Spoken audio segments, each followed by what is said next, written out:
O dom de língua no Pentecostes. Vamos lá. Atos 2, 1 a 4. O texto bíblico diz: ao cumprir-se o dia de Pentecostes, estavam todos reunidos no mesmo lugar, e de repente veio do céu um som como de um vento fervente, impetuoso, e encheu a casa e estava assentado. E foi vista por línguas repartidas como de fogo, as quais pousaram sobre cada um deles. Todos foram cheios do Espírito Santo, começaram a falar em outras línguas, conforme o Espírito Santo conseguia falar.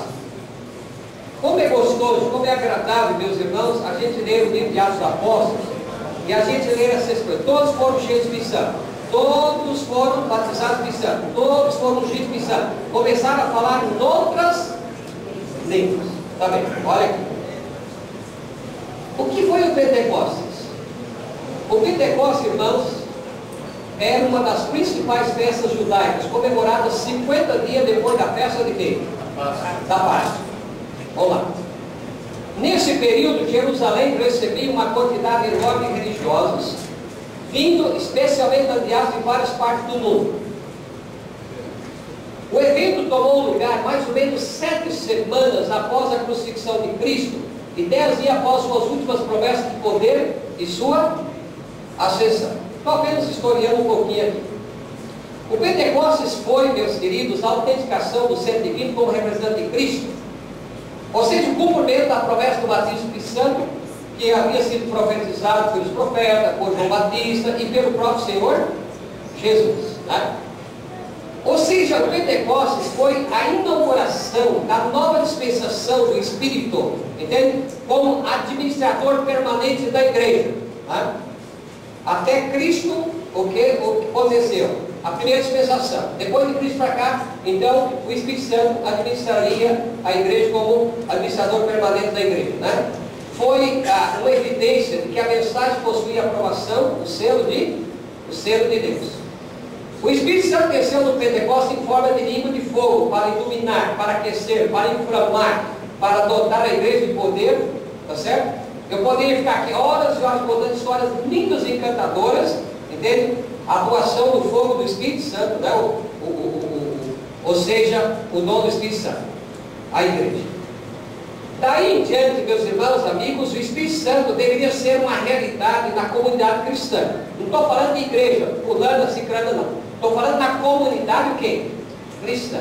O Espírito Santo deveria ser, então, uma realidade na vida do cristão até o fechamento da porta da porta da graça, né? Segundo Apocalipse capítulo 15, versículo 8, certo? O derramamento do Espírito Santo foi algo impressionante, audiovisual ali no Pentecostes, certo? Ou seja, como um vento impetuoso, né? Até coloquei ali as palavras no grego, Hosper Pinoi. Ou seja, como língua de fogo, grossais, vocês puros. Ou seja, como línguas de fogo. As línguas de fogo evidenciaram que o Espírito Santo foi dado, não de forma genérica. Ou seja, a massa toda não. O Espírito Santo disse que repousou sobre cada um deles. Quantos eles eram? 120, de forma individual. Está ali, ó, pousou. Ecapse, ou seja, sobre cada um deles, pousou. O verbo aparecer, aqui no versículo 3, mostra que o derramamento do Espírito Santo não foi uma experiência subjetiva. Ou seja, produto da imaginação. Mas foi algo visto pelos olhos das pessoas que estavam ali, o quê? Por exemplo, as pessoas viram ou não viram? Viram, né? Sendo derramado sobre ele, línguas como de quê? Como de fogo, né? Ou seja, algo visto aos olhos de todos os presentes ali. Tá bem? Vamos lá. Como resultado de ter recebido o Espírito Santo, eles foram habilitados a falar. Falar de forma alta, enfaticamente, claro, em outras línguas, heteros, outras línguas. Linguagem diferente, estrangeira, mas nunca o quê? Estranha. Linguagem estrangeira. Vocês vão ver aqui, quer ver? Nós vamos ver os textos. Os discípulos deveriam pregar o Evangelho a todas as nações, tribos, línguas e... vamos recapitular aquilo que eu disse. Qual era o maior obstáculo que eles tinham? Sem dúvida, em primeiro lugar, era o quê? O idioma. Os discípulos conheciam o idioma de todas as nações, tribos, línguas e povos? Conheciam ou não? Não. Então esse foi o primeiro obstáculo, certo? O primeiro obstáculo, né? Agora, cada um, ou seja, cada nação, tribo, língua e povo, tinha o seu idioma, tinha o seu dialeto, tinha a sua cultura própria. E como aqueles homens simples, sem cultura, certo? Homens de trabalho braçal poderiam testemunhar toda a nação, tribo, língua e povo, se eles não tinham estudado a linguagem daquelas nações, o idioma. Então esse foi o primeiro obstáculo. Tá? Outro aspecto de dificuldade da pregação daquele tempo era o quê? A distância. Como viajar a pé, em cima de camelo, ou boi, ou jumento, por um deserto escaldante, cheio de víboras, escorpiões, e ao chegar lá, não sabia falar o idioma da pessoa, daquela nação. Como testemunhar? Viajar dia após dia por um deserto escaldante, escorpiões, cobras, víboras, isso, aquilo, e quando chegava lá não sabia falar a linguagem do povo. Aí um milagre do dom de quê? Do dom de línguas, certo? Só para os senhores terem uma noção, melhor dizendo. Se os senhores pegar um mapa, e os senhores observar o mapa bíblico, partindo de Jerusalém, até a média, havia 1.300 quilômetros. 1.500 quilômetros até Elã. 1.625 quilômetros de Jerusalém a Roma. Vocês já imaginou quanto tempo eles levavam para chegar lá no lugar? Quanto tempo levaria para chegar no lugar? Sabe o que é 1.625 quilômetros a pé? Ou no lombo de um animal? E ao chegar ali, não falava a língua do povo. Daí o milagre de quê? Do dom de língua. Tá certo? Agora vamos pensar dentro de Jerusalém no dia do Pentecostes. Havia quantas nações representadas ali aproximadamente? 17. O mundo não era tão dividido como hoje. Tá certo? Como que aqueles discípulos poderiam pregar para aquele povo se eles não conseguiam se comunicar devido ao idioma? 17 nações, cada um com seu dialeto, sua língua diferente. Olha lá então.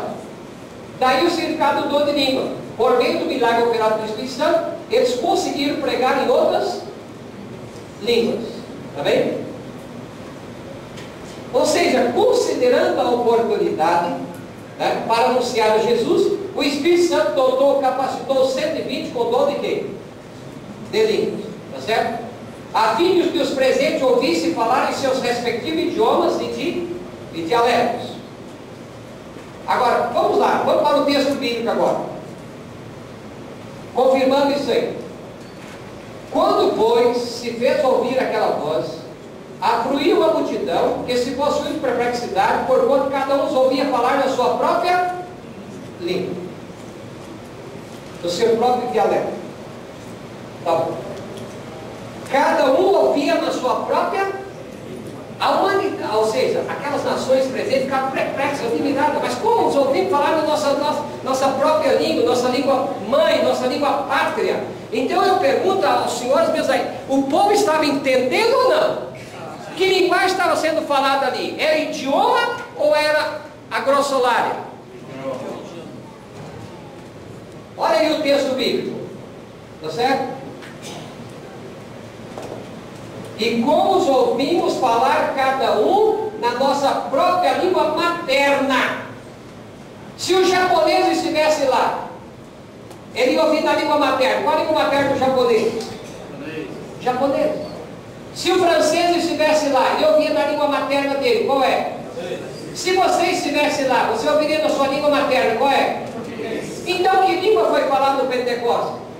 Foi a grossolária? Foi a linguagem carismática ou foi a língua de idioma dos povos, das nações? Eu estou citando o que a Bíblia diz. A Bíblia está dizendo língua materna, língua mãe, língua pátria. Quer ver? Vamos lá. E todos foram cheios do Espírito Santo e começaram a falar em outras línguas, grossa. Aqui foi o que eu falei com o pastor. Querido, toma a Bíblia do grego. Todas as vezes que houve manifestação de língua, tanto aqui em Atos 2, como em Atos 10, como no caso dos Efésios, como lá em Corinto, a palavra é grossa. E grossa, eu desafio você, pega o idioma no grego e olha, você vai ver que sempre que a palavra grossa aparece, quer dizer idioma, língua dos povos. Não quer dizer linguagem inteligível, não quer dizer linguagem carismática, quer dizer idioma. E a palavra que foi usada no grego aí é grossa. E que foi grossai, lalesio, kainais, que Jesus disse. Ele não falar novas línguas. Grossai, lalesio, kainais. Está certo? Então, observe. O texto diz, e todos foram cheios do Espírito Santo e começaram a falar noutras línguas. Noutras, heteros, grossais. Conforme o Espírito Santo lhes concedia aqui o quê? De falar. Vamos em frente. Falaram em outras, heterais, diferente, ou seja, língua estrangeira, grossa, idioma, e outros idioma. Vamos ainda mais. Isto é, uma linguagem diferente que eles estavam acostumados a falar. A linguagem era nova para eles, kainais, mas que já era falada pelo povo. Está certo? De kainós, né? E não só articulados, conectos, conhecidos, inteligidos e misteriosos, né? Falaram a língua materna dos cretenses, dos árabes, dos elamitas, dos mesopotâmicos, dos romanos, dos egípcios, dos líbios, ou seja, das 17 nações representadas ali dentro. Tá certo? Vamos lá. Daqueles que foram a Jerusalém, procedem de todas as nações do mundo daquela época. Falaram na linguagem do povo. Não era um dom concedido aos ouvintes. O dom foi concedido a quem? Foi concedido a quem? Aos 120. Aos 120. Pois esse não havia recebido ainda o Espírito Santo. Os ouvintes não haviam ainda recebido o Espírito Santo. Quem recebeu o Espírito Santo? Os 120. O milagre não era de ouvir, mas o de falar. Agora só que eles falavam e o povo ouvia na sua própria língua, no seu próprio idioma. Está certo? Vamos de frente. É o que eu disse. Você sabe que o termo língua estranha é estranho aos propósitos de Deus, porque no original não existe o termo estranho, e sim estrangeiro. É isso aí que existe no original. Tá, vamos lá. O que foi o Pentecostes, irmãos? O Pentecostes é um dos estudos mais simples que existe. Foi uma reprodução que aconteceu lá na Torre de Babel, tá certo? Quando Deus, de uma única fala, produziu vários idiomas, muitas línguas, né? Onde as pessoas se agruparam de acordo com o entendimento, cada um, o seu idioma, foi povoar o lugar da terra. Tá bem? Agora, o propósito de dom de línguas no Pentecostes. Olha aqui. Qual foi o propósito base do dom de língua no Pentecostes? Primeiro, quebrar a barreira linguística, proclamar as grandezas de Deus. O ponto diz, como os ouvimos falar em nossa própria língua, nossa língua mãe, nossa língua pátria, das grandezas de quem? De Deus. Então está aí. Esse é o propósito. O Evangelho de Cristo, há uma multidão que voltaria para suas casas com a mensagem de quem? De Jesus, né? Outra coisa, outro propósito, falar com fluência, línguas nas quais não tinha nenhum contato, nunca tinha tomado contato. O Espírito Santo fez por eles o que não teria podido fazer por si mesmo em toda a existência. O Espírito Santo capacitou eles para falar da linguagem, do idioma daqueles povos ali presentes, tá certo? Agora, quais foram os resultados disso? Do dom de língua do Pentecostes. Atos 4, verso 5, diz que houve cerca de 3.000 conversos. E depois elevou-se para quantos mil? Quase 5? Quase 5.000. Você entendeu o resultado? Lá em Corinto, falou de algum resultado? Falou? Agora aqui outro resultado? Tá certo? Inicialmente 3.000 e depois aproximou para 5.000.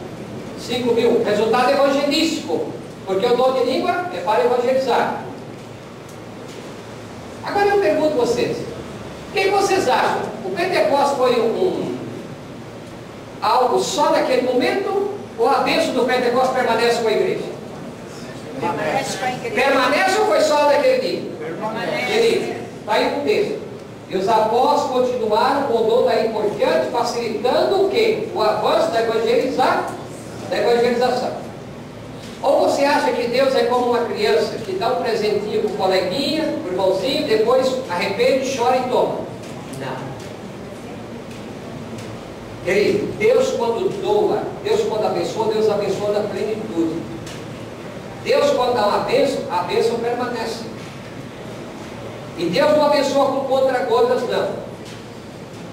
Às vezes fica até um pouco triste quando eu ouço irmão, Senhor, você é uma porção dobrada, muito, seu Santo Espírito. Tá bom, é melhor dobrado e muito que nada, né? Eu quero muito dobrada, não. O Senhor derrama a foz do Iguaçu sobre mim, grande quantidade, multiplicidade, que eu seja imerso no fogo do Espírito Santo, que eu seja cheio do Espírito Santo, que eu seja batizado no poder do Espírito Santo. Entende? Grande quantidade, né? Do Espírito Santo, né? E essa bênção continua, ela foi dada no Pentecostes e só vai terminar quando fechar a porta da graça, tá certo? Daí, querido, esse é o dom de línguas no Pentecostes. Mas voltando aqui, queridos, nós vamos ministrar agora 2 aulas para vocês até o encerramento. Eu vou falar agora rapidamente sobre o dom de línguas em Cesareia, ali na casa de Cornélio, e o dom de língua em Éfeso. É bem curtinho esses 2 temas. E depois nós vamos passar uma palestra para o dom de língua atual. Tá bem? O dom de língua atual. Então, o dom de língua em Cesareia. Vamos lá. Você já ali no Gentio. Segundo os entendidos, foi mais ou menos nessa região aí. Essa é a antiga Cesareia, tá? É uma foto da antiga Cesareia. Bem, Atos capítulo 10, 44 a 48, é o texto que nós vamos estudar agora. O que ele diz? Leia comigo, eu quero ouvir a voz do auditório. Todos os senhores lendo comigo. Você sabe que quando nós lemos a Bíblia, nós deixamos a Bíblia, deixamos Deus falar ao nosso coração. Tá bem? Então, leia comigo. Todo mundo, me acompanhe. Como é que é o aumentativo de coral? É coralzão ou coração? Eu não sei. Aqueles que são lá dentro da língua de Camões, me ajudem aí. Vamos lá. Coralzão ou coração? Todo mundo, vamos lá. Todos os senhores. E dizendo Pedro,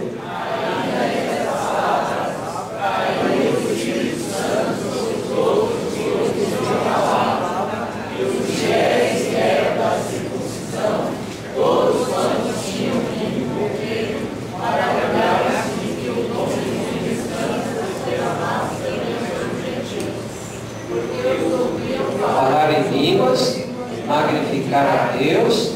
Respondeu então Pedro: pode alguém porventura recusar a água para que não sejam batizados esses que também receberam como nós o Espírito Santo? E mandou que fosse batizado em nome do Senhor Jesus. Esse é o texto bíblico que nós estamos estudando agora, tá? Queremos discutir, né? Ou seja, diante, meus queridos, da resistência dos apóstolos em evangelizar o gentio e querer pregar somente para os judeus, Deus enviou um anjo à casa de Cornélio, lá em Cesareia de Filipe, centurião romano, ordenando que chamasse a Pedro para ouvir a mensagem. Pedro estava em Jerusalém, né? Esse segundo texto. Agora, convencido também pelos milagres anteriores, o aviso do anjo e a visão do lençol, na qual Deus lhe mostrou que nenhum homem considerasse imundo, ou seja, rejeitado, Pedro, através da oração, estava ali em Jope, vai agora à casa de Cornélio, em Cesareia, e prega as boas novas aos gentios, aos irmãos de Cesareia. Pedro deve ter passado por essa rodovia, né? E como Cornélio e de sua casa creram em Jesus, receberam o dom do Espírito Santo, o Espírito Santo operou um terceiro milagre, dotando com o dom de quê? De línguas. Tá bem? Então houve manifestação de língua ali em Cesareia? Houve. Agora, que língua eles falavam? Tá certo? Vamos discutir isso aí, né? Só resta saber agora qual foi a língua que eles falaram ali na casa de Cornélio. Era a língua dos anjos? Era a língua do céu? Linguagem estática, linguagem carismática, ininteligível, a grossolária? Ou língua das nações? Ou seja, linguagem existente? Que língua que eles falaram? Né? Vejamos. Pedro e os fiéis da circuncisão. Quem eram os fiéis da circuncisão? Eram todos os judeus que tinham convertido ao cristianismo, que estavam acompanhando quem? Pedro. Então Pedro e os fiéis da circuncisão, ao chegar ali na casa de Cornélio, entende? Eles reconheceram que o dom que foi manifestado ali na casa de Cornélio foi o mesmo dom manifestado no Pentecostes em Jerusalém. E eu vou provar isso na Bíblia agora para você. Tá? Quem responde a Bíblia? Queridos, eu nunca, jamais gostaria de ser intérprete da Bíblia. Tá certo? Eu sempre deixo que a Bíblia aqui responda a si mesmo. Tá? Veja bem. Você vai ver que 4 vezes Pedro expressa que os gentios aqui falaram a mesma espécie de língua que eles falaram no Pentecostes, lá em Jerusalém.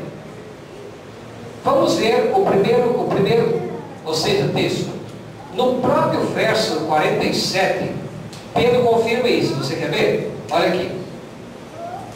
O que Pedro diz aí no verso 47? Estes que também receberam como nós o Espírito. Quando foi que Pedro e os fiéis da circuncisão receberam o Espírito Santo? Aonde foi? Aonde foi? No Pentecostes. Você vai ver uma coisa aqui, que Pedro, em Cesareia, ele vai reportar ao Pentecostes.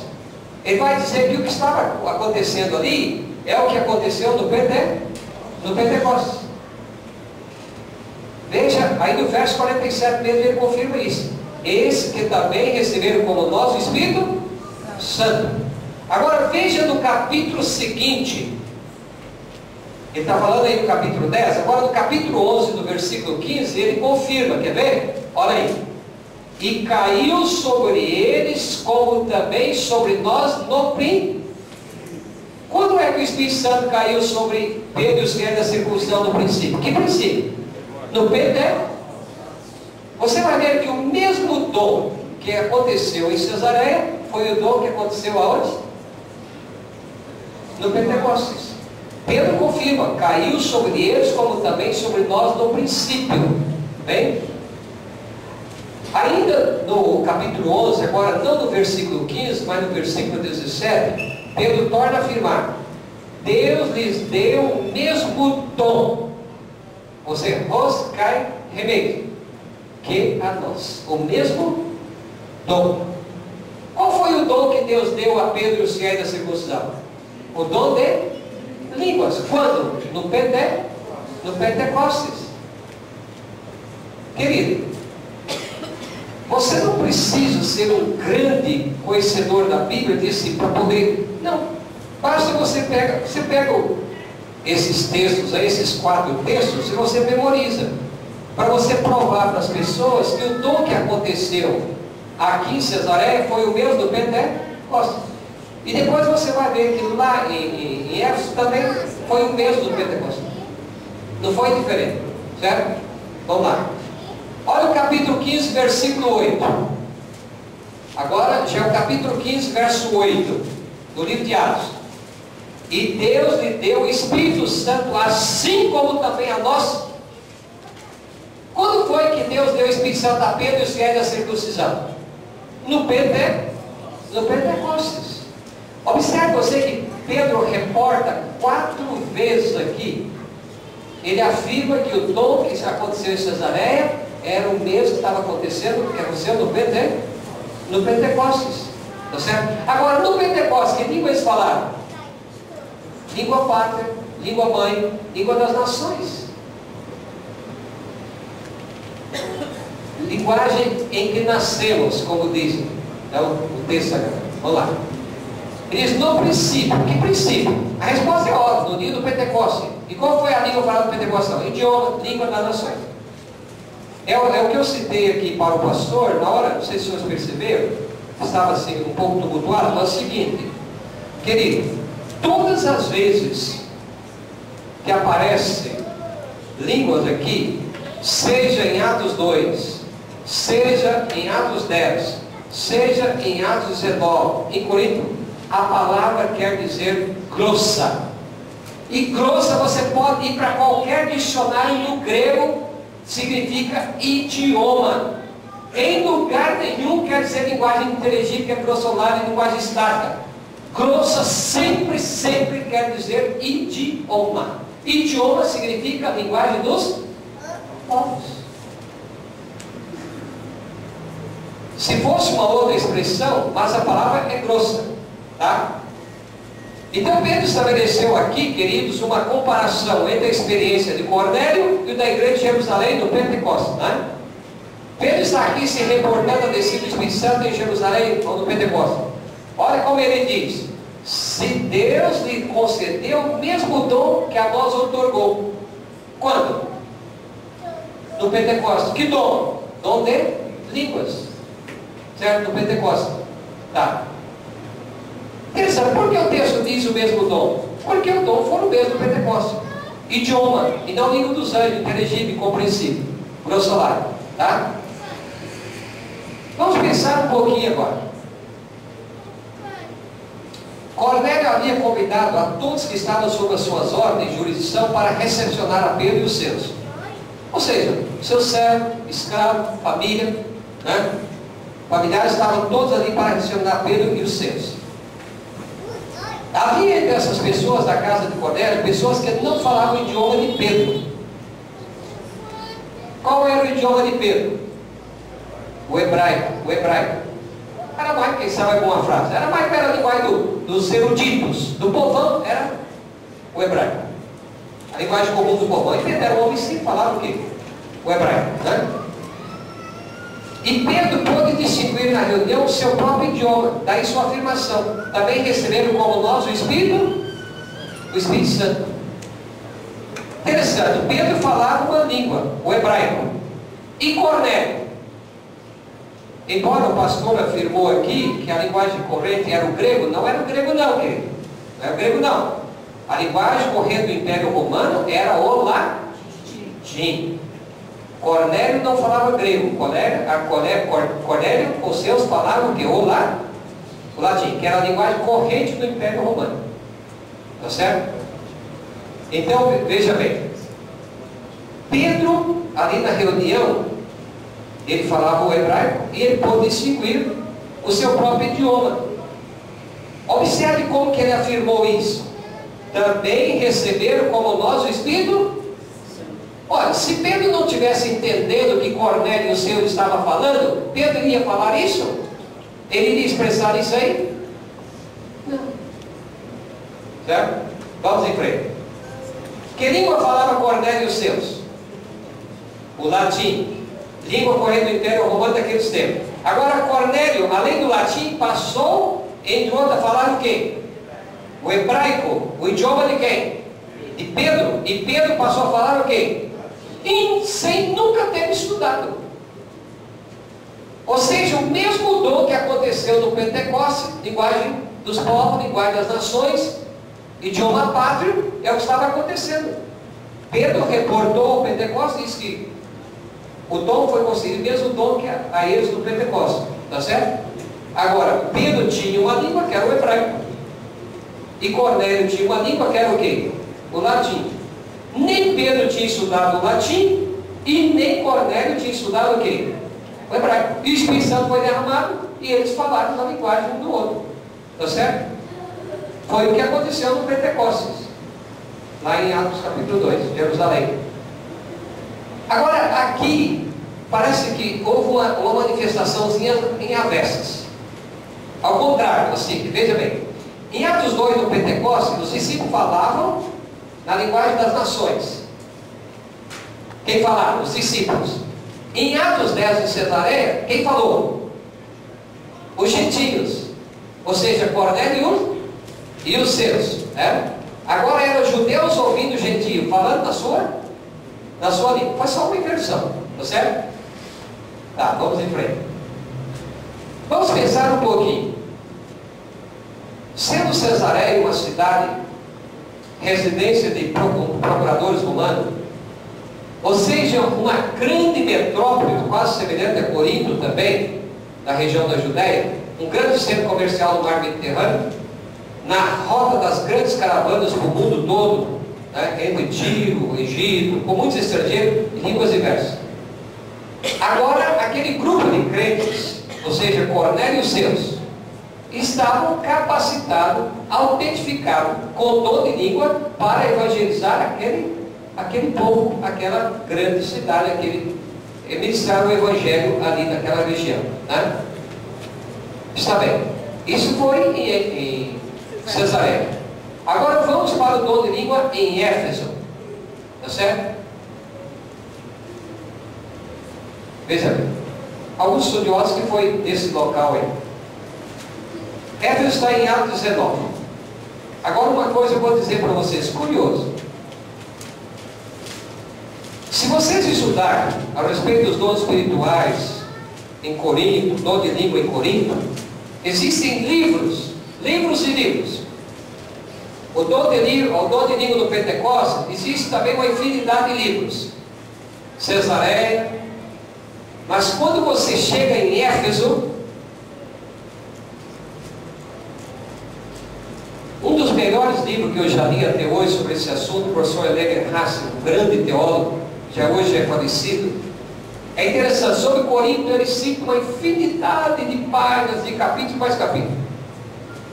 Sobre Pentecostes a mesma coisa, sobre Cesareia. Quando chega em Éfeso, ele não tem nem meia página. Nem meia página. Por quê? Porque os teólogos, estudiosos têm dificuldade, porque é muito restrito o comentário, a exegese é muito pequena. Entende? Mas um pouquinho que nós conseguimos, vamos passar para vocês. Ali em Atos 19, você. Leia comigo o texto agora, todos os senhores. Eu quero ouvir o coração novamente, tá bom? O coração, né? Todo mundo lê. E sucedeu o quê?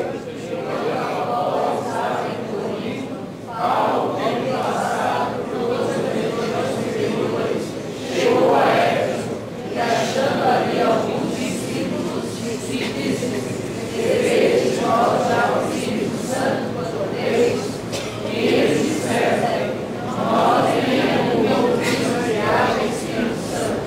Perguntou-lhes então, em que você vai passar então? E eles disseram, o batismo de João. Mas Paulo disse, certamente João batizou com o batismo do arrependimento. Dizei ao povo que creio que a voz dele havia de vir, isto é, em Jesus Cristo. E os que ouviram foram batizados em nome do Senhor Jesus. E impondo-lhes Paulo as mãos, veio sobre eles o Espírito Santo, e falaram línguas e profetizaram. Amém. Houve manifestação de língua aqui, queridos? Houve sim ou não? Sim. Como eu já disse aos senhores, na Bíblia há 5 textos que falam sobre dom de língua. 1 em Marcos, 3 em Atos e 1 em Corinto. Esse é o último texto de Atos. Tá certo? É o dom de língua em Éfeso. É a última vez que é mencionado o dom de língua no livro de Atos. O episódio aqui, querido, está relacionado com a terceira viagem missionária de Paulo. Tá? Ou seja, a Bíblia diz que quando Paulo chegou a Éfeso, ali na Ásia, ele encontrou nessa cidade um grupo de 12 varões, os quais eram discípulos de quem?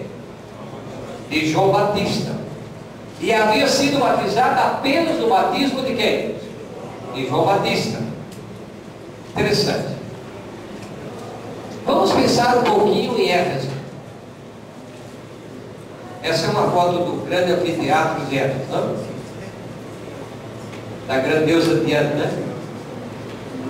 Ou seja, olha aqui, uma cidade pagã, que segundo os estudiosos, tinha uma população de aproximadamente 200 mil pessoas, 200 mil habitantes. Para aquele tempo era uma cidade fantástica, apinhada de gente, né? 200 mil habitantes. E uma cidade que precisava ser evangelizada. Certo? Agora, 12 homens, 12 varões, despreparados, não conhecedores da doutrina, tá certo? Que nada sabiam sobre o Espírito Santo. Tá? Agora, como que aqueles homens iriam evangelizar aquela cidade? Entendeu? O Evangelho, o cristianismo precisava ser implantado naquele foco de Deus pagão, de idolatria, na grande deusa Diana. Então, Paulo, a primeira coisa que Paulo perguntou é o seguinte: recebesse os irmãos o Espírito Santo quando creram? Eles disseram: não, nem sabemos o que é isso. O que é o Espírito Santo? Como que aqueles homens estariam preparados para evangelizar aquela cidade, aquela região? Se eles nem sabiam o que era o Espírito Santo, o agente transformador. Aí Paulo o que fez? Eles tinham sido batizados, o batismo de quem? De João. Paulo, após instruir, impôs a mão sobre eles, eles passaram pelo batismo verdadeiro, e o Espírito Santo foi o quê? Derramado. Eles foram batizados no Espírito Santo, e falaram o quê? Em línguas. Foram imersos no Espírito Santo. Certo? Então, o texto afirma que veio sobre eles o Espírito Santo. E tanto falavam em línguas como profetizavam. Observe você que houve a manifestação de dois dons simultâneos. O dom de língua e o dom de quê? De profecia. Dois dons simultâneos. Houve manifestação ali. Tá. Agora, o texto não diz que eles se contorceram. O texto não diz que eles abriram a boca num vozerio inconsequente, rumores incompreensíveis e sons ininteligíveis. O texto não fala nada disso. Observe você. Olha, que prova nós temos que o dom de línguas em Éfeso era a língua das nações? O mesmo do Pentecostes, o mesmo de Cesareia. Vamos ver? Primeiro, o termo grego empregado aqui para línguas é o quê? Glossa. E eu já disse aos senhores que todas as vezes que aparece esse texto quer dizer idioma, língua dos povos, língua das nações. Em dicionário grego nenhum você vai encontrar glossa como linguagem ininteligível, glossolalia. Sempre você vai encontrar como idioma, língua dos povos. Tá certo? Então o texto aqui é o mesmo do Pentecostes, é o mesmo de Cesareia, a palavra glossa ou idiomas normais, língua das nações. Então, aqui, esse é o primeiro fator. A primeira prova que o dom que aconteceu foi o mesmo Pentecostes, porque foi a mesma palavra usada no Pentecostes para línguas. Tá bem? Segundo, é a mesma palavra também de São Marcos 16, 17. E lá de Cesareia, de 10:46, que foi a linguagem humana, idioma, língua das nações. Terceiro, a palavra grega aqui usada para falar é a palavra lalein, referente a falar em línguas, em outros idiomas, linguagem humana, e não numa linguagem celestial, misteriosa, inteligível. Certo? A palavra aqui foi lalein. Quer dizer, falar idiomas. Falar em idioma. Tá? Não numa linguagem misteriosa. O verso 6 diz assim: falavam em línguas e o que mais? Profetizavam. Exceção de dois dons simultâneos. O dom de língua e o dom de profecia, como eu já disse. Tá? Então vamos lá. Agora você, para entender isso aí, você tem que socorrer, buscar texto da Bíblia. Vamos lá, só o texto apenas, você já tem a resposta. 1 Coríntios 14, 3. O que diz lá? O que profetiza fala aos homens, para edificação, exortação, consolação. O que profetiza fala aos homens. E para falar aos homens, você tem que falar em que língua? Língua dos homens, idioma dos homens. Não pode ser diferente, querido. Observe que houve a manifestação de dois dons aqui simultâneo, dom de língua e dom de profecia. E primeiro Paulo diz em 1 Coríntios que o que profetiza fala aos homens, para edificação, para exortação, para consolação. Eles falavam na língua dos homens, edificando, exortando, consolando. Agora eu pergunto a você: Eu chego aqui na frente do Senhor, ou na frente de um auditório, de uma cidade estrangeira, um grupo de pessoas que eu quero evangelizar, e eu começo a falar numa linguagem grossolária, eu estou exortando, estou consolando, estou edificando? Não, querido, lá diz que ele falava edificando, exortando e consolando. Tá bom. O propósito do dom de línguas em Éfeso era para que esses discípulos ali, os 12 varões, pregassem as boas novas de Cristo na região da Ásia. O dom foi derramado sobre eles, não foi para enfeitar a pessoa deles, não foi para enfeitar o grupo de crentes, não. O dom foi derramado, minha igreja querida, foi para testemunhar de Cristo, para falar de Cristo, para pregar o Evangelho naquela região. E para pregar o Evangelho naquela região, eles precisavam falar a língua do povo, que o povo entendesse.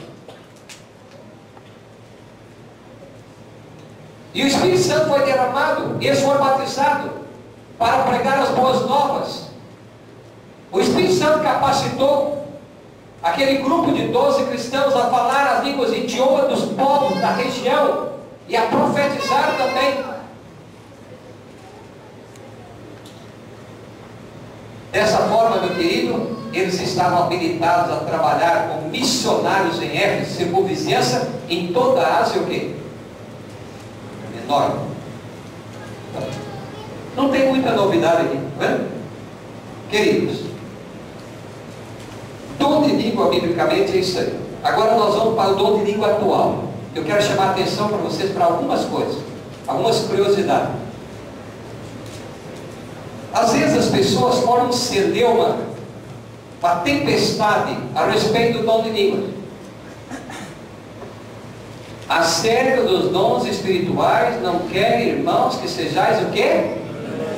Então, se Deus não quer que sejamos ignorantes, isso não é assunto para dúvida, não é assunto para interrogação, não é assunto para incógnita. Deus quer que nós entendamos desse assunto. Está certo? E compreendamos esse assunto. Agora, o que realizamos aqui com os senhores é o que às vezes acontece em sala de aula. Eu fui professor há alguns anos. Às vezes você, para levar o aluno a estudar, a raciocinar, você tem que criar uma confusãozinha na mente dele, para ele despertar. Entendeu? Agora você, com isso aí, você vai buscar, você vai pesquisar, você vai ler, para tirar as dúvidas e crescer. É evidente, nem tudo que eu falei aqui, os senhores gravaram. Bem? Agora vamos ver aqui o dom de língua atual. Agora eu vou falar da grossolária, ou seja, da linguagem carismática, que uns dizem que é língua dos anjos, outros dizem que é linguagem cheia do Espírito Santo, né? Ou diz que é linguagem santificada, isso, aquilo. O que está chamando a atenção dos estudiosos a respeito desse assunto? Os teólogos, as pessoas que pesquisam, escrevem, buscam a falar sobre esse assunto. Primeiro, é a manifestação do mesmo dom que está manifestando nas igrejas, está manifestando entre os não cristãos. É isso aí que chama a atenção. Uma vez eu conversando com um pastor, eu não vou citar a denominação, nós estávamos dialogando assim, eu disse: amigo, olha, eu admiro muito vocês estão de parabéns, vocês não fumam, não bebem, não prostituem, dão um testemunho lindo, pregam o Evangelho, tem várias igrejas, uma grande denominação, isso, aquilo e tal, mas o que eu não entendo é que as pessoas que não fazem nada disso, que transgridem os princípios da palavra de Deus, que bebe, fuma, prostitui, isso, aquilo, estão recebendo o mesmo dom que vocês. Ah, mas o Espírito Santo vai ser derramado sobre toda a carne. Falei, como? Justos e injustos, fiéis e infiéis, sim. Ah, mas a Bíblia diz que os adultos, beberrões, os ladrões, seminados herdarão o reino dos céus. E como é que fica então? Certo? Vamos ver aqui. Do língua entre não cristãos. Vou passar bem rapidinho, porque é muita coisa. Olha aqui. Pergunta a você, começa a raciocinar comigo. É possível, até de uma religião não cristã, ou seja, uma religião pagã, possuir o dom de língua? Pode uma igreja falar em língua e ainda viver em absoluta ignorância da verdade? Vamos ver aqui. O que mais tem chamado a atenção dos estudiosos é que falar em língua praticada por cristãos hoje é idêntico às religiões não cristãs. Ou seja, que hoje a glossolalia também é praticada nos rituais não cristãos, pagãos, orientais, tais como budismo, hinduísmo, religiões tribais africanas, estão recebendo o mesmo batismo, o mesmo dom. Vamos em frente. A glossolalia hoje é encontrada em cerimônias religiosas dos inuites, ou seja, tribo dos esquimós, dos Sami, ou seja, dos Papis na Finlândia, dos Chuks no Alasca, dos Reiki e os Tigres na Sibéria, dos Akutis no Círculo Polar Ártico e dos Evex na China. São tribos pagãs que estão recebendo o mesmo dom de língua que os evangélicos carismáticos estão recebendo. Isso aí está chamando a atenção do mundo, dos estudiosos. Mas eu quero apresentar mais algumas curiosidades para vocês. No Japão, a glossolalia ocorre em videntes, em Hokkaido, Moji, no norte da Honshu, como dança religiosa. Recebe o dom. A glossolalia. A glossolalia está também presente hoje na festa em Bruma, né, num negocinho, no culto de San da Etiópia, em tribo dos Vodus no Haiti. Vamos lá. A glossolalia também é encontrada hoje entre as tribos primitivas na Malásia, Sibéria, China, Coreia, Arábia, especialmente na África. Veja. O fenômeno glossolalia tem ocorrido ainda hoje entre os movimentos radicais montanistas, jansenitas, quakers, sacros e outros mais movimentos. Religiões afro-brasileiras como candomblé, macumba, umbanda também evidenciam o fenômeno em algumas de suas práticas religiosas. Em suas reuniões um dom se manifesta lá e eles falam a linguagem glossolalia. Vamos em frente. Eu pergunto a você, meu querido, se o dom de língua falado hoje, a glossolalia, é idêntico entre cristãos e não cristãos, religiosos e não religiosos, pode isso ser de Deus? Se pessoas que não querem saber nada de Deus, que não conhecem a Deus, que são pagãos, são os idólatras, estão recebendo o mesmo dom que você que recebe, ou seja, que a sua igreja, que a minha igreja recebe, será que isso vem de Deus, esse dom? Fala a língua estranha. Eles falam a mesma linguagem que os carismáticos estão falando. Querido, eu contei para vocês aqui. Desculpa. Não, é que eu vou perguntar. Eu vou falar daqui um pouquinho. Vou lançar a pergunta. Eu contei aqui na primeira reunião. Vou repetir para os senhores, porque alguns aqui não estavam presentes. Eu cheguei em Goiânia. Minha família mora em Goiânia. E um cunhado meu, evangélico, me convidou para estudar a Bíblia com um grupo carismático católico. Eu não estou aqui falando de igreja católica é a igreja mãe, ou seja, foi onde eu comecei meus primeiros passos do cristianismo. Eu devo muito, porque foi lá que eu comecei minha vida cristã. Aí meu cunhado me convidou e disse assim: vamos comigo lá estudar a Bíblia com esse grupo? Vamos. Quando nós chegamos no setor sul, que é um bom setor ali, próximo ao centro de Goiânia, eles estavam colocando uma senhora paraplégica, tirando a cadeira de roda e colocando um veículo.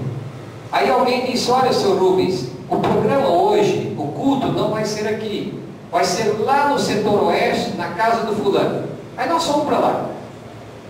Ao chegar ali já tinha um grupo de pessoas, e eu sentei num sofá assim, e sentou uma jovem professora da Universidade Federal de Goiás. Uma moça simpática, uma moça culta, cultíssima mesmo. E uma moça muito cristã. A gente falava da palavra de Deus com ela, falava do Evangelho, ela emocionava, ela chorava, entende? Ela dava um amém tão gostoso que tocava o coração da gente. Aí, num dado momento, um jovem pegou um violão e disse: vamos cantar uns corinhos aqui. Aí tocaram, cantaram. Aí disse: agora vamos fazer uma oração. Queridos, o senhor não imagina o que aconteceu. Inacreditável. Aquela moça simpática, professora de uma universidade federal, aquela moça, quando a oração começou, ela levantava, ela sentava, ela vinha de costa assim no sofá, ela caiu, ela bateu a cabeça no chão, ela rodopiou, ela caiu. Incrível. Eu pergunto ao Senhor, meus queridos, limitar-se o Espírito Santo a algo tão deprimente, um ser tão santo? Vamos pensar um pouquinho.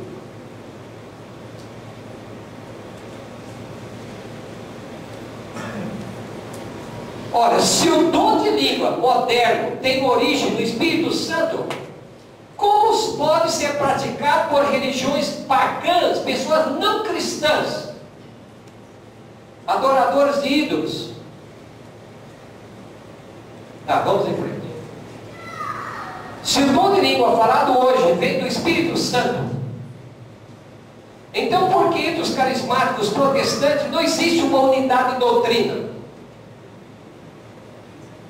A Bíblia não diz que o Espírito Santo nos guiaria em toda a verdade? Raciocine bem, querido. Se o Espírito Santo derramado hoje em todas as igrejas está sendo derramado, por que então não há uma unidade de doutrina? Essa igreja tem um sistema de doutrina, aquela outra tem um sistema de doutrina, aquela outra tem outro sistema de doutrina, aquela outra sistema de doutrina. A Bíblia não diz que o Espírito Santo nos guiaria em toda a verdade? Vamos em frente. Se todos têm o dom da revelação, são batizados no Espírito Santo, por que eles não se unem formando uma só igreja? Que Espírito é esse?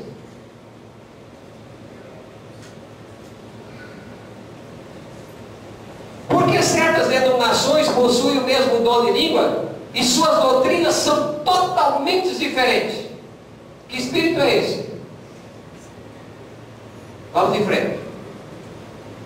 Se esses movimentos de igreja recebem o Espírito Santo, ele já não lhes teria ensinado a verdade, corrigindo os erros que existem em doutrina?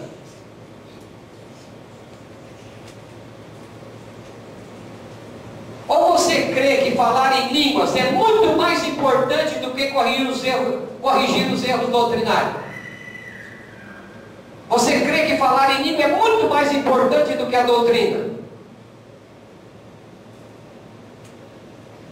Que o dom de língua é superior às verdades bíblicas?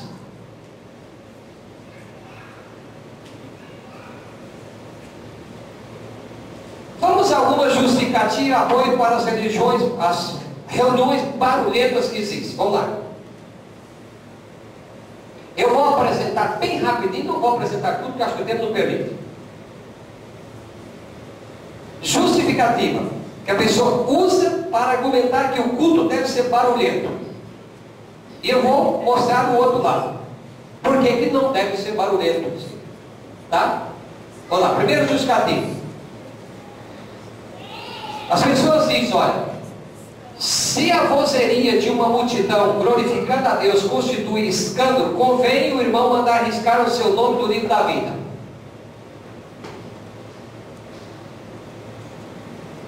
Você entendeu? Esse é o argumento que as pessoas usam para ter um culto barulhento. Se o vozerio, a nossa gritaria na igreja te incomoda, manda arriscar seu nome do livro da vida. O argumento. Por quê? Porque eles dizem que lá no céu os remidos defrontarão com uma vozeria tal, como a voz de muitas águas viria o bombardo do trovão. Eles citam 19, Apocalipse 1 a 7, para defender que o culto deve ser barulhento. Agora vamos lá. Esclarecendo agora. O louvor de Apocalipse 19, 1 a 7, não se refere a culto barulhento. É tão claro, ordeiro e reverente, que João pôde entender todas as palavras e louvores pronunciados.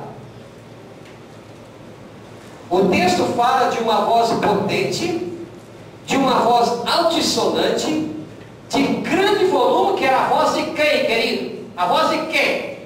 De um povo gritando, pulando, dançando, rodopiando, se espumando, se gesticulando? Não. A voz de Jesus Cristo. Suave, doce, melodiosa.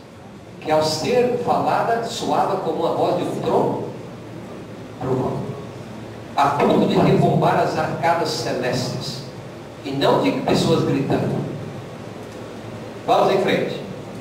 Outra justificativa que as pessoas usam para cultos barulhentos. Diz que quando o Senhor se alegra, não, quando o Senhor se alegra, o seu povo se alegra. A voz dessa alegria se ouve até longe, a grande distância. Ou seja, quando o povo de Deus se alegra, Deus se alegra. E a voz desse povo se ouve à distância. Aí cita Neemias 12, 43 para defender isso aí. Agora vamos esclarecer. O argumento aqui de Neemias é que Israel naquela ocasião alegrou-se, formando uma gritaria ou um berreiro como se faz numa festa cristã carismática. Não foi isso não.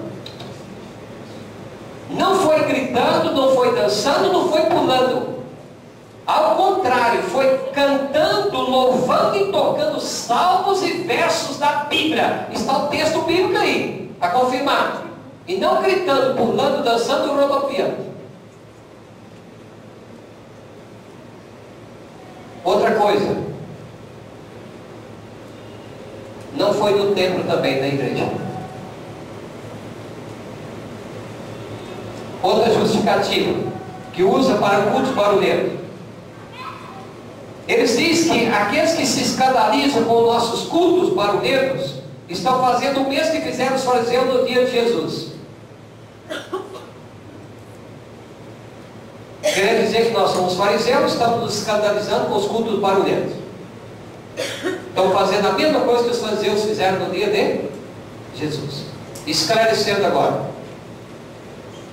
O que os discípulos clamaram altas vozes eram trechos de salmos nos dias de Cristo. Aí olha, está aí os textos. Eles clamavam cantando e não gritando, pulando, dançando, rodopiando e se espumando. Eles cantavam citando o quê? Salmos, texto da Bíblia. Tá. Os fariseus não se escandalizaram com louvor também não. Porque eles escandalizaram porque eles atribuíam a Jesus o título de rei. É isso que causava ciúme e escândalo aos fariseus. Não era por causa de grito, de cânticos não. Outro argumento para cultos barulhentos. Justificativo. Diz que no dia do Pentecostes os discípulos cheios do Espírito Santo formaram tal vozeria que toda a cidade de Jerusalém ouviu. E ele cita em Atos 2, versículo 6. Agora vamos esclarecer isso aí. A Bíblia diz que de repente veio do céu um ruído como um vento veemente em pé do... De onde veio o barulho? De onde veio o barulho, queridos? Veio do céu. Do céu. Foi este o ruído, foi este o ruído forte que atraiu o povo. Não foi gritaria, não foi pulo, não foi dança, não foi gesto do povo, dos discípulos, não. O que atraiu foi a voz que veio do céu.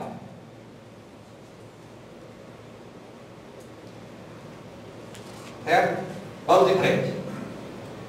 A voz quer dizer a notícia que rapidamente se espalhou em toda a cidade, que percorreu a cidade, atraindo uma multidão, algo sadio e não êxtase emocionais. Deixa eu fazer uma pergunta para você, querido. Você vai avaliar a sua espiritualidade pelas suas emoções ou pela palavra de Deus? Você vai sentir que você é espiritual porque você chora, porque você dança, porque você salta, porque você pula, porque você tem uma êxtase emocional, ou porque assim diz a palavra de Deus? A Bíblia diz que enganoso é o coração. Há dias que você acorda pela manhã e você morre com Cristo. E há dias que quando você senta na cama, você já está negando Jesus. Isso depende do seu estado emocional.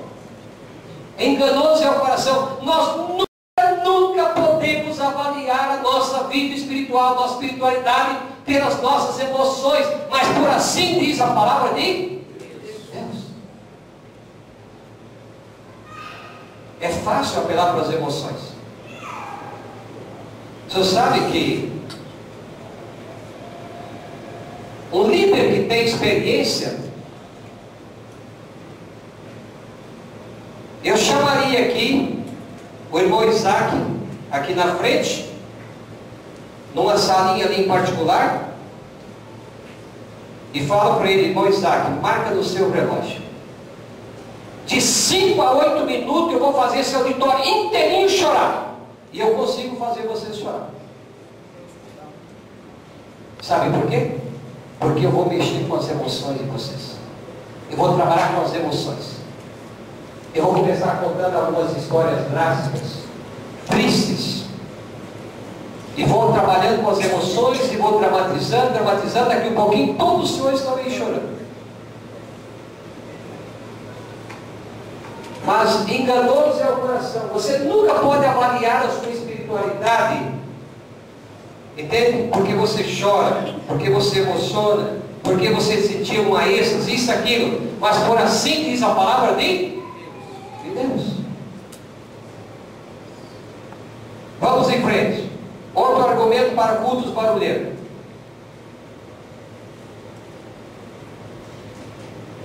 Eles dizem que se tanto nos escandalizamos com as reuniões deles, que direis se hoje alguém ficasse como fez Saul quando foi cheio do Espírito Santo, que ficou até nu? Um absurdo.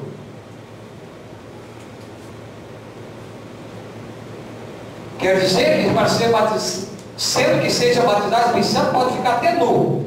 Não tem problema, desde que seja batizado no Espírito Santo. Esclarecendo, Saul não ficou nu literal. Quer dizer, sem roupa. O rei ficou sem as vestes reais, ficando vestido com as roupas o quê? Simples. Outro argumento para cultos barulhentos. Diz que se for batizado no Espírito Santo, pode se comportar como um bêbado. Aí ele cita 1 Samuel 1,13. Pode cair, cita Atos 9,4. Pode ter visões ou sonhos, cita Atos 2,15 a 20. Pode gaguejar, chilrear, pode rodopiar. E cita esses textos aí. Agora vamos lá. Diz que se alguém for batizado no Espírito Santo, pode bater palmas, pode erguer as mãos, pode levantar a voz, pode chorar, pode sorrir, pode gemer, pode orar, tudo de uma vez, pode gritar, pode espumar, pode dançar, pular, tudo. Vamos aqui agora. Vamos crescer. Pergunta a você, meu querido irmão, você acha que ser cristão, ser batizado com o Espírito Santo é se comportar como um bêbado? Como um ébrio? É cair no chão como alguém possesso por um espírito mau? Você acha que ser espiritual é ser irreverente?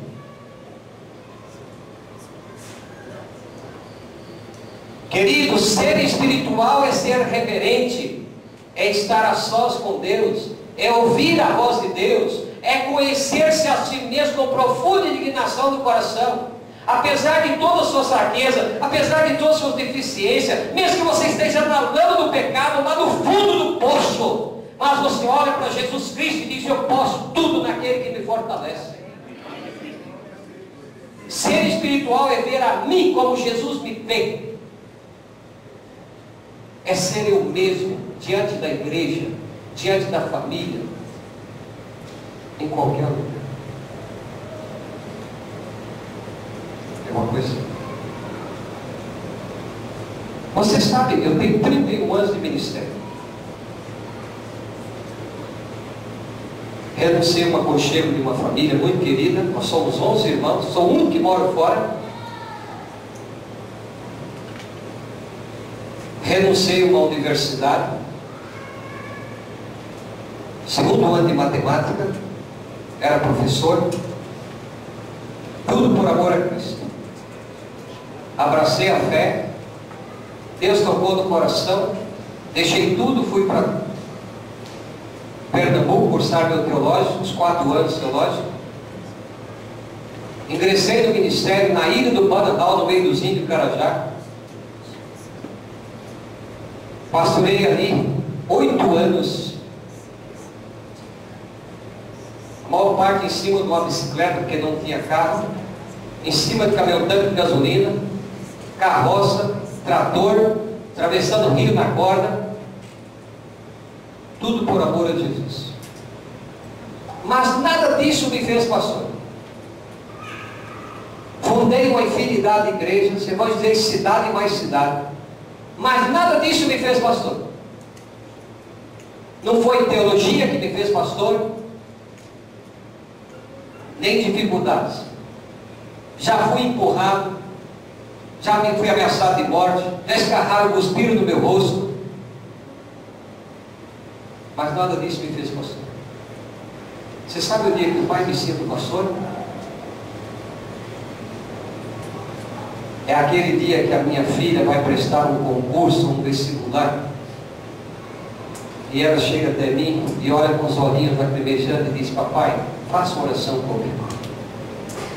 Aquele momento eu me sinto pastor. É aquele momento que acorda à noite, a minha esposa está chorando, como já aconteceu, e diz: amor, faça uma oração comigo agora pela mamãe, porque ontem à noite eu fiquei sabendo que a mamãe está no hospital. Aí eu me sinto pastor. É aquele dia que eu posso ser pastor para minha esposa, que eu posso ser pastor para minhas filhas, na minha casa. Aí eu me sinto o quê? Porque, querido, se eu não for pastor para minha família, dentro da minha casa, eu não serei pastor em lugar nenhum do mundo. Se você não for crente, cristão, dentro da sua casa, para a sua família, você não será cristão em lugar nenhum do mundo, meu querido.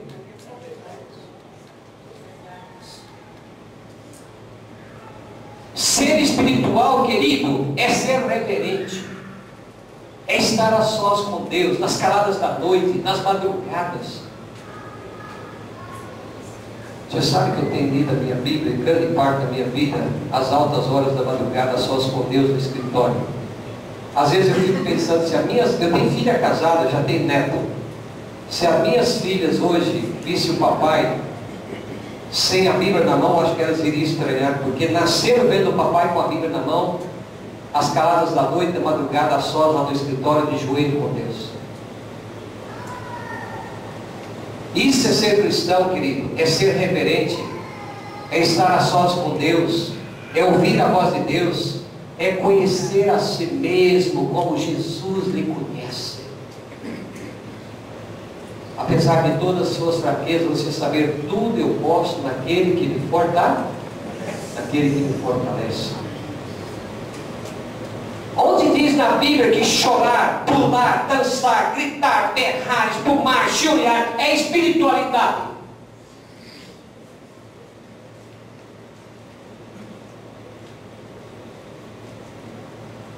Até hoje eu não vejo. Eu vejo isso como irreverência. Olha aqui. cultos barulhentos são consequência de várias coisas, de vários erros. Quer ver? Vamos passar rapidamente. Costume de, após cada frase dita pelo pregador, interrompê-lo com uma chuva de aleluias, amém, glórias. O pregador está falando na palavra de Deus, está estudando a palavra de Deus, aí vem aquela chuva de glórias, aleluia, Senhor, e não deixa o pregador terminar o quê? A palavra que está falando. Quando a palavra de Deus está sendo o quê? Exposta. Se o pregador diz assim, olha, quando eu não conhecia Jesus, eu fui um grande pecador. Então ouve-se aquela onda, louvado seja Deus. Bebia, bebia até rolar essa gente. Aleluia, glória ao Senhor.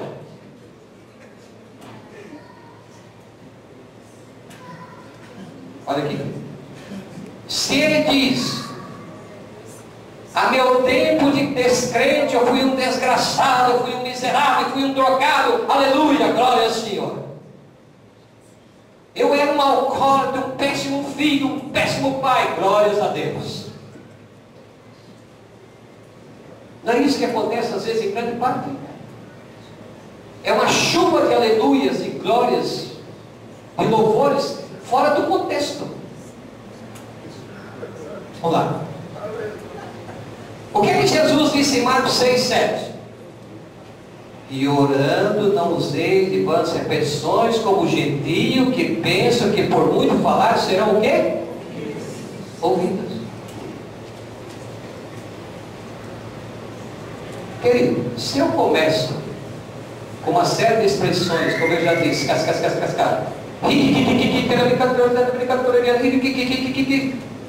que é isso? Não são vãs repetições? Vamos em frente. Oração conjunta em todos, que todos oram ao mesmo tempo, cada um se esforçando para ultrapassar o grito e a voz de quem? Do outro. Isso é atitude de reverência ou de irreverência? Vamos em frente. O que é que Paulo diz lá em 1 Coríntios 14, 27? Deixa a Bíblia falar. Paulo diz, no caso de alguém falar em outra língua, que não seja mais do que 2, ou quando muito 3. Agora veja o restante. Sucessivamente, um após o outro, e haja intérprete, tradutor. Não diz que é toda a igreja ao mesmo tempo.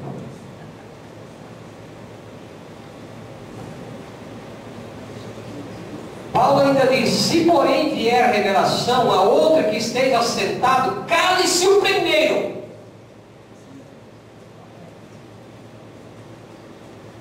Aqui estão 2 irmãos. Ele recebeu a revelação. Se esse aqui recebe, cala-se o primeiro e o outro quê? Fala. Não diz que todos falam ao mesmo tempo. Isso é o pastor Eci está inventando, a Bíblia está dizendo. Mas importa obedecer a Deus, que é quem? Nós homens.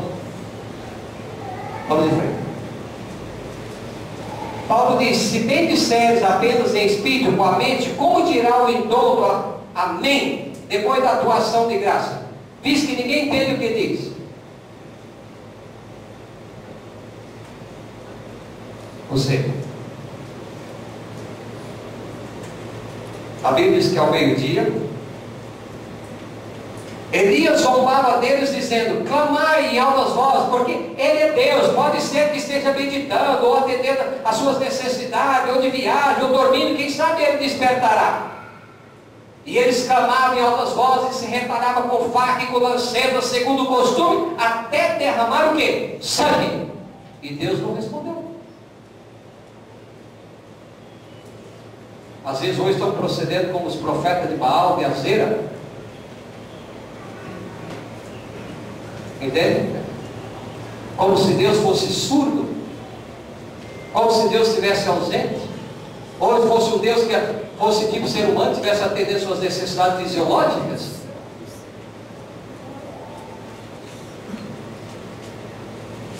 Vamos ao exemplo de Cristo a respeito dos cultos barulhentos. Qual foi o exemplo de Jesus? Vamos lá, deixa a Bíblia falar. Eis aqui o meu servo, a quem sustenho, o meu escolhido, em quem minha alma se compraz. Pus sobre ele o meu espírito. Isaías está falando de Jesus, né? E ele promulgará o direito do gentio, não clamará, nem gritará, nem fará ouvir a sua voz aonde? E agora, querido? Você entendeu isso? Qual a profecia que Isaías deu a respeito de Jesus? Que Jesus não clamaria, não gritaria, nem faria ouvir a sua voz nas praças. Existe algum texto da Bíblia que você sabe que Jesus fez uma oração assim, praça pública, e gritou e fez isso e fez aquilo? Vamos em frente? Vamos lá. Tu, porém, quando orares, entra no teu quarto, fechada a porta, orarás a teu pai que está em secreto, e teu pai que vem em secreto te... Quem disse isso? Quem disse isso? Vamos em frente. E será que antes que clame, o que Jesus disse? Eu responderei. Estando eles ainda falando, o que Jesus disse? Eu os ouvirei. Vamos em frente. Paulo diz, versículo 33, 42, 14: porque Deus não é Deus de confusão, e sim de paz, como em todas as igrejas do santo. Tudo, porém, seja feito com decência, o quê? Tudo, porém, seja feito com decência, o que mais, meu querido irmão? E ordem. E ordem. Eu tinha uma vizinha, uma pessoa muito querida, simples, humilde. Era um barraquinho assim de uma favela, ao lado da nossa casa. E eles eram evangélicos. E eu gostava muito daqueles irmãozinhos. Gostava de ir lá conversar com eles, de vez em quando consertava um par de sapatos lá com eles. Eles tinham muito carinho comigo. E a irmãzinha de vez em quando ia lá em casa. Um dia ela chegou radiante, chegou feliz, mas estava feliz, radiante. Por quê? Porque na congregação dela o Espírito Santo foi derramado. E ela estava radiante porque a igreja tinha sido batizada com o Espírito Santo. E num dado momento, ela contando, eufórica, aquele entusiasmo, disse: pastor, olha, tinha hora assim que tinha umas 30 pessoas no chão. Tivemos que pegar, inclusive, uns panos ali e cobrir algumas irmãs e isso aqui. Eu pergunto aos senhores queridos, prestar-se o Espírito Santo de Deus algo tão deprimente? Entendeu? Vamos pensar um pouquinho. Tá. O dom de língua atual, o que é que fala? Vamos lá? Sons desconexos, forçados, monomórficos, sem sentido, sem objetivo, como eu já disse, né? Semelhante a uma infinidade de vozes, o quê? Repetições. Ainda mais. Como é que fala? Em estado de transes, como eu contei o caso daquela professora da universidade, em espasmos frenéticos, convulsões, tremura, contrações, mudança de quê? Semblante. Exatamente a maneira de quem? Dos médios de espírito. Gesticulando desordenadamente, suando em contrações esquisitas, vozes roucas, tremidas, forçadas, exprimidas. Vamos lá. Quando fala? Nos cultos, geralmente de portas o quê? Fechadas, em meio a orações ferventes, exclamações, gritos e quê? Gemidos. Em meio a balbúrdia, confusão e gritaria. E não são raros casos de possessão demoníaca. Quando o Espírito Santo está sendo manifestado aqui, está batizando esse aqui, o outro está caindo lá, que está possesso pelo inimigo.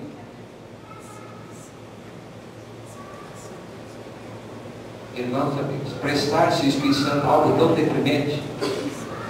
Haveria uma comunhão entre o Espírito Santo e o inimigo? Ao mesmo tempo que o Espírito Santo batiza esse aqui, o demônio manifesta desse aqui, no mesmo recinto?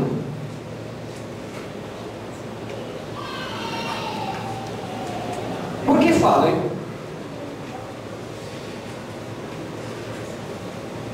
Não fala com a finalidade de pregar o Evangelho em outras línguas, como aconteceu em Cesareia, Jerusalém, Éfeso,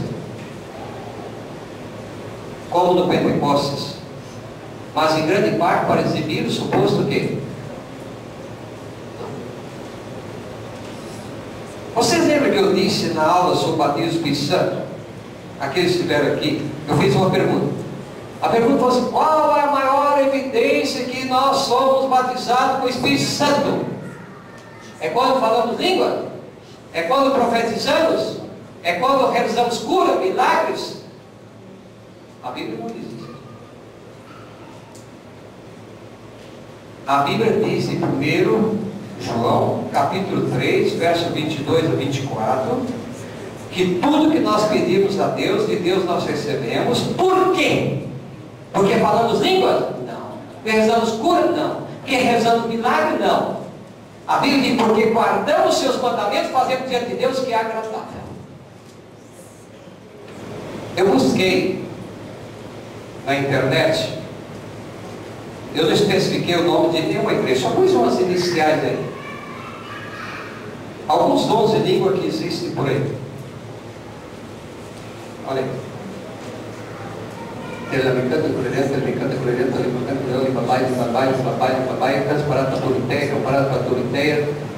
Lamanaya Sacamai, Decatonel, Regjovia, Novia, Chovia, Novia, Randala, Bacantala, Baala, Xixi, Rique, Termicando, Glorienta. Isso aí é o que se fala hoje em determinadas denominações. Não tem uma estrutura linguística, não tem assim uma linha, vamos dizer a palavra grossa, que quer dizer idioma. Vamos lá. Irmão, o dom de língua é dom de quem? De Deus. E dom de Deus é dom do Espírito Santo. E dom do Espírito Santo é o dom do Pentecostes. E dom do Espírito Santo, meu querido, não é barulhento, não é irritante e nem dramático. É silencioso, é tonificante, é edificante e é sedativo. Não vive de sentimentalismo, não vive de gritaria, não vive de balbúrdia, de trânsito, de espasmos frenéticos, tremuras nem acordes estéreis, ardores estéreis.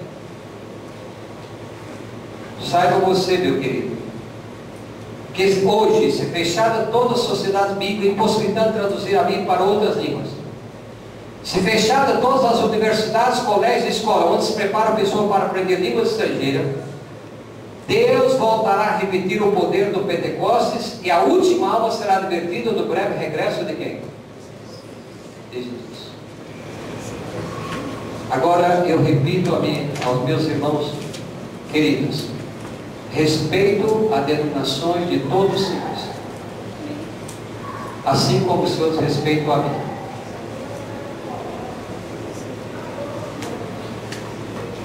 O que eu compartilhei com vocês, eu não quero impor na mente de vocês. Eu quero que vocês, a Bíblia diz que devemos examinar tudo e reter o que é bom.